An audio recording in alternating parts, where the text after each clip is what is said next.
So basically, where we stand with tinkering, everything's still moving forward, and this is with coin apps. The coin apps company has been formed. There's, it's basically sitting at the exchange right now. There's some things that have to get approved by the exchange, and all of the relevant paperwork has been turned in by the company, and they're just waiting to hear back from the exchange for approval, which they expect to get, well, hopefully sometime next week. As soon as this gets approved, they have emergency funding that they're going to be doing, which is about 250,000 Canadian, and that's enough to fund it until we have the general meeting. And then what we do is we'll raise another 3.6 million Canadian to go into the company. We're already starting to tee up some of the first deals that could go in, getting people on the sidelines ready to go. These are companies, or I should say projects, that need the wallet technology that we have, that can benefit from the forthcoming flash sharding technology, which will allow us to issue other coins on our blockchain. And these would be primarily loyalty and community coins. We can do utility coins too, but they're a little bit tricky because there are requirements in terms of supply. There are requirements in terms of pricing. They have to have a stable price, and then have redemption with, generally with some kind of a shop. That's usually what it is for products or services. So that's the update on tinkering, and that's what I've been spending most of my time on, is to get that across the finish line. And assuming that goes next week, that we get approval, it'll be full steam ahead. We've got a number of investors lined up on the side.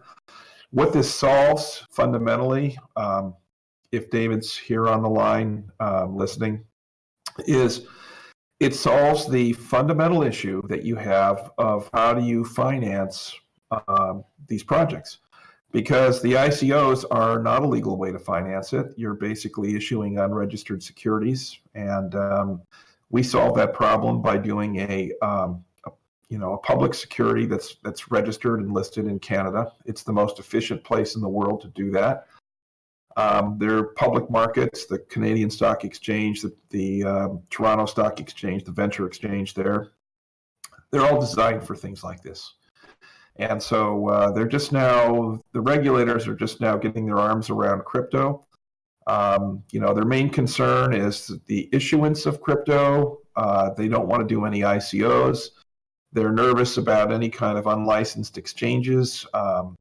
They're nervous about, a number of other things around crypto. But we've been able to get them comfortable with what we're doing. And the reason is because it's a software company, and it just so happens to do projects in crypto. That's really that's the key here. That's what we've been able to figure out and to get this far. So that's that. The other update is Deepak on the line today? Yes, he is. He's in here. Okay. Well, I don't want to steal any thunder from him and go out and spout off about any of the other things, but that's basically it. That's what we're focused on now. What does this do for us? Well, even Bitcoin has this problem because there's no central storage of any kind of coins. There's just a bunch of people who got together and decided to do something, and they cooperate on a lot of things, and sometimes they don't cooperate. That's when you have forks and things like that. But there's mechanisms to handle all those things. But that's the fundamental problem Bitcoin has. And the way that you have to do it is you have to keep the blockchain completely independent. The blockchain is a community function, has nothing to do with the company. You have to have a company or some other kind of vehicle that can accept funding, can spend money. Foundations, we don't believe, are the correct way to do it, because at least in Switzerland and Liechtenstein, where we used to have a foundation, in fact, I think we still might have it. It's not completely shut down yet, but the foundations there are not allowed to pay bills. They can make grants, but they cannot pay bills.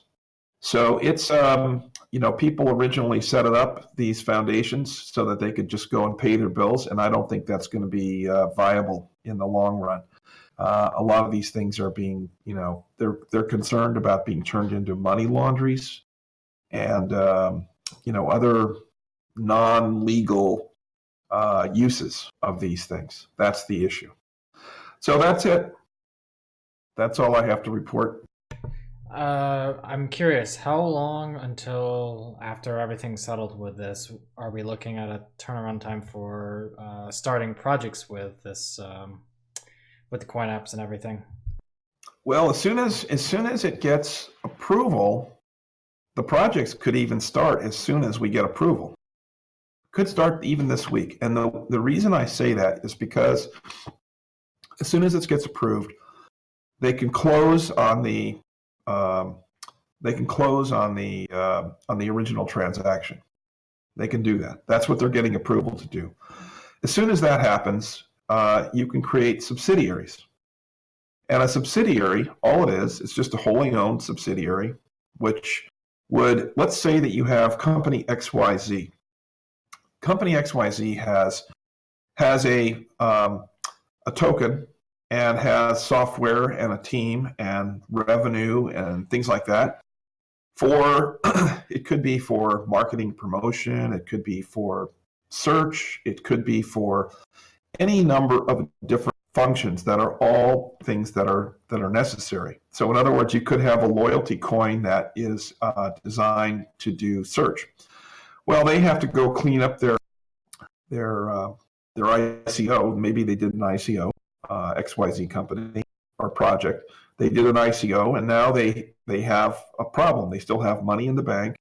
They want to become legal because they have a viable business, and they need a structure, and they need some technology. They need the wallet. They need a number of other things that we're doing to be the ability to allow people to store the coins themselves, because if you're holding things for other people, you are a custodian, and now you have to go through a whole bunch of legal and regulatory things, and it's probably going to be to the point where that happens in all the different countries you want to be in.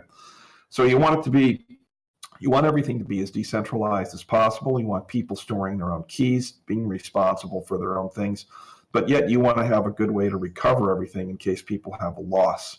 They lose their keys, they forget the password, all those kind of things. And that's what our wallet technology is all about. So the next step is we can start subsidiaries and start talking to companies. And what happens is we just put a copy of our technology, customize it for whatever it is that we want to work together with, and then that gets spun out, and our shareholders, the CoinApp shareholders, would end up with, tinkering and CoinApp shareholders would end up with an equity ownership in the spinout.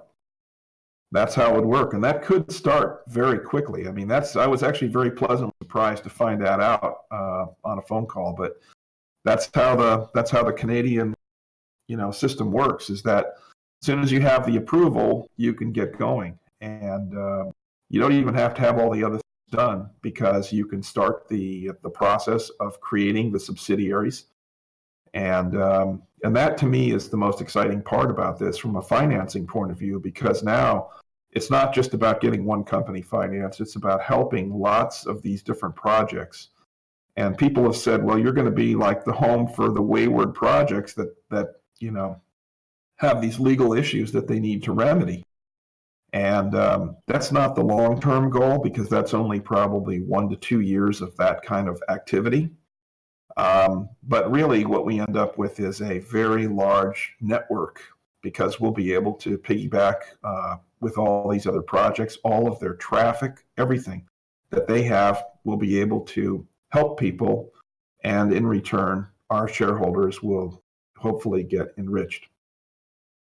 Chris, you talk about all these projects, like from a contributor standpoint, from a community standpoint, are these projects that relate directly to Tinkerine around the coin apps, or is it something that we as the community can be helping with? I mean, we're all sort of working on trying to figure out the social media side of things, and we're getting there, but is there anything we can do to help these projects that you talk about?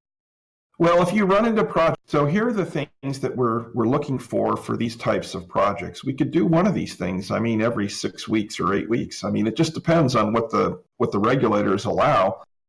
But this is a very common type of an approach, and it's almost like a holding company. I'm not going to call it a holding company, but it's almost like that. What our community can do is, you guys are out there talking to lots and lots of people. Flash isn't the only coin that you hold. You hold other coins. You know the other people in these other projects. Maybe those other projects could benefit from something like this. And, all you have to do is just, send an email or pick up the phone and just say, hey, go talk to Chris or go talk to the people at Tinkerine, and let's see what kind of a fit we have. And that's pretty much it. I mean, really what we're talking about is building this network of related companies, and the glue that's going to hold a lot of it together is the wallet. The wallet technology, it turns out that you really have two key parts to crypto projects, the blockchain and the wallet. What's happening is the functionality of the wallet. It started out, wallets were just basically, places to store stuff. But what's happening now, and we've seen this for a long time, we designed it from the beginning, and this is why we decided to build our own wallet. The wallet is actually the key, because it allows you to do more than just store. You can actually do in-wallet exchange. You can do many, many things in a wallet that is an independent piece of software that is operated independently of any entity. So in other words, you all saw the damage that was caused by crypto. When they failed, when they went into liquidation, they basically handed the keys to somebody else, and now your coins that were sitting on their exchange, who knows what the courts are going to say about the property rights on those. And, bankruptcy laws are different everywhere around the world, but they're similar in a lot of regards. They now say, you notice one of the pronouncements was, we're going to do the best for all of the stakeholders. Well, who are the stakeholders? Well, that's the people they owe money to. Those are creditors. And, the liquidators. The liquidators are looking at this like, you got Grant Thornton, which is a pretty good sized firm. And I've used them before in another company. They're a good firm. But they will not take something like this unless there's at least $1 or $2 million. Now, where's the $1 or $2 million going to come? It has to come from the coins that they hold. So the question is, what are they going to do with someone else's private property? Even though, as one of our community members, who is a licensed bankruptcy trustee in Canada, pointed out, he said, these coins, according to the terms of service, were in trust. They were supposed to be in trust. So that means that they're not actually legally held by the exchange. So then that's the question, is who controls the trust? And you don't have any of these problems if you have your own decentralized wallet. People are, of course, responsible for their own things, and it takes a little bit of extra work. But it turns out that the wallet is actually the key. And a lot of people are starting to recognize this. And now when someone has a project, the first thing they're going to have to do is they're all going to have to get a wallet. Now, if your wallet automatically ties into a number of exchanges, it's got an API, it's got all these different features, everyone's going to have a wallet. They're going to have to. And who are they going to want to join up with? They're going to want to join up with somebody who has a lot of usage, and somebody where they can get some benefit from having this kind of financing vehicle combined with with this wallet networking type of an approach. That's what I'm looking at. And so when our community comes to us and says, what can we do to help? That's what you can do to help. Give us suggestions for the wallet. We'll add those things into the wallet. Let's go and find projects that are, and we have a list of probably a dozen people right now that we've been talking to. That's what we should be doing. Go find these projects. Now, we're not looking for scam coins. We're not looking to bail somebody out. We're looking for the viable ones, the ones that have real usage, that have real potential, that have a real potential business case, and that, are not like a complete train wreck. right? So we're looking for things where people are going to be given a choice.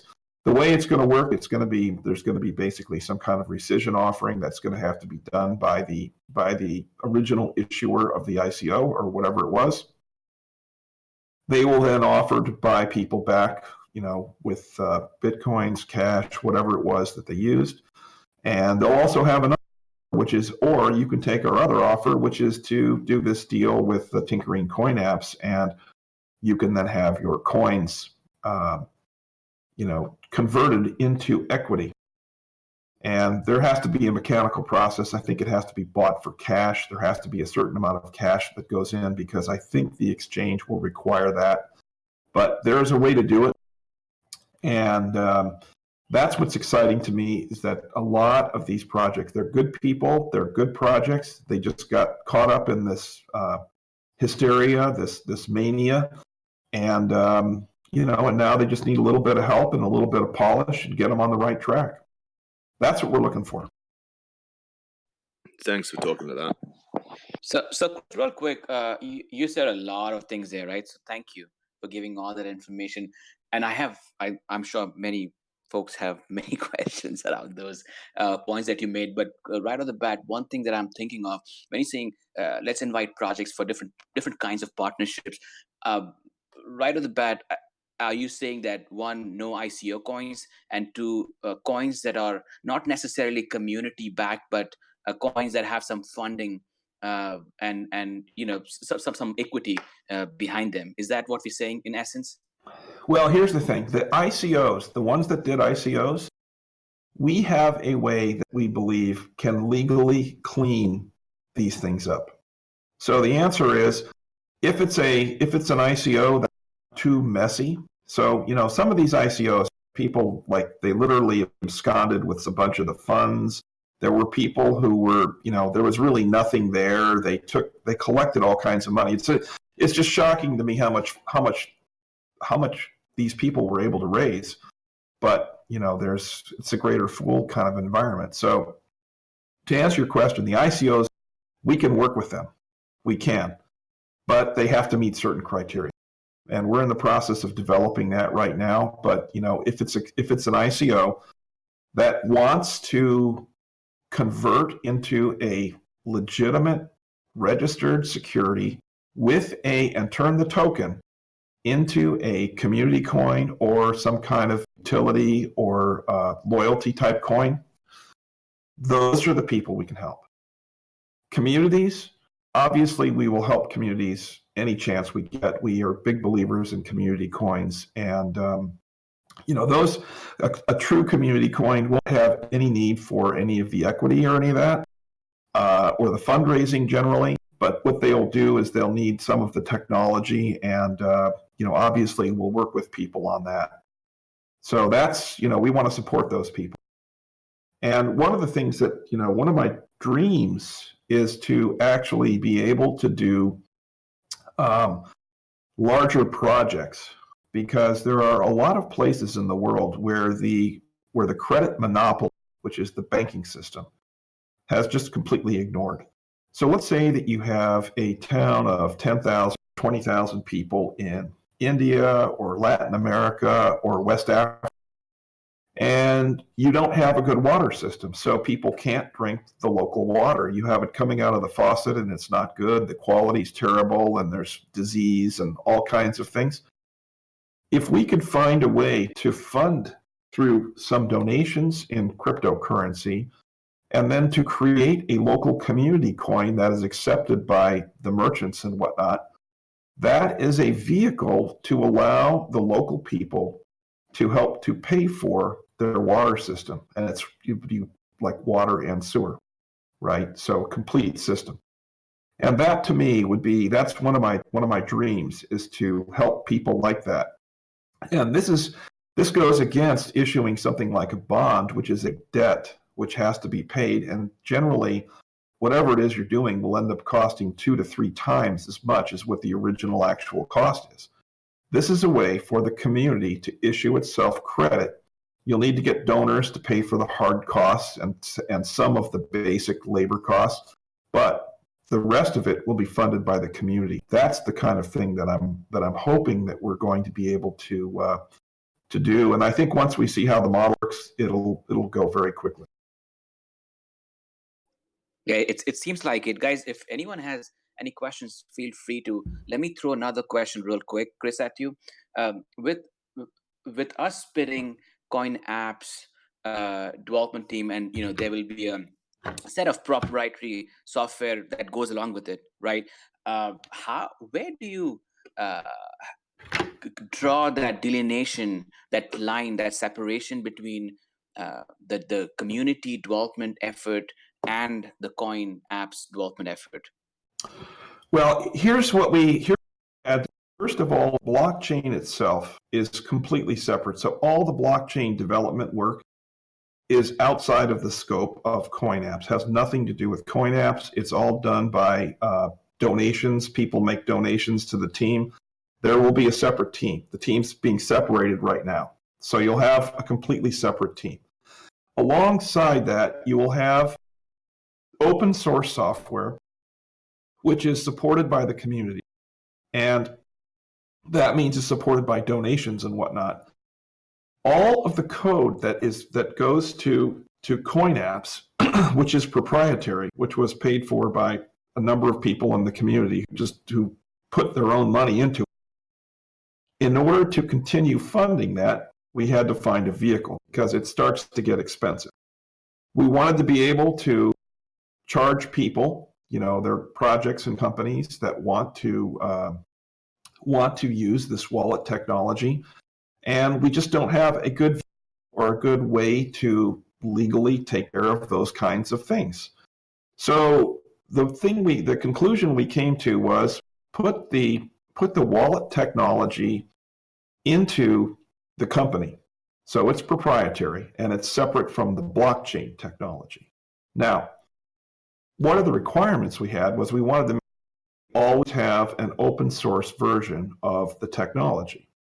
Now, to protect the company, of course, and the investors in the company, they're going to need something that's special as well. So the way we put the demarcation was if it is an independently held key, if there's no other services that are required. So for example, if you're using the wallet and you want to look up someone's email address, you have to go hit a database for that.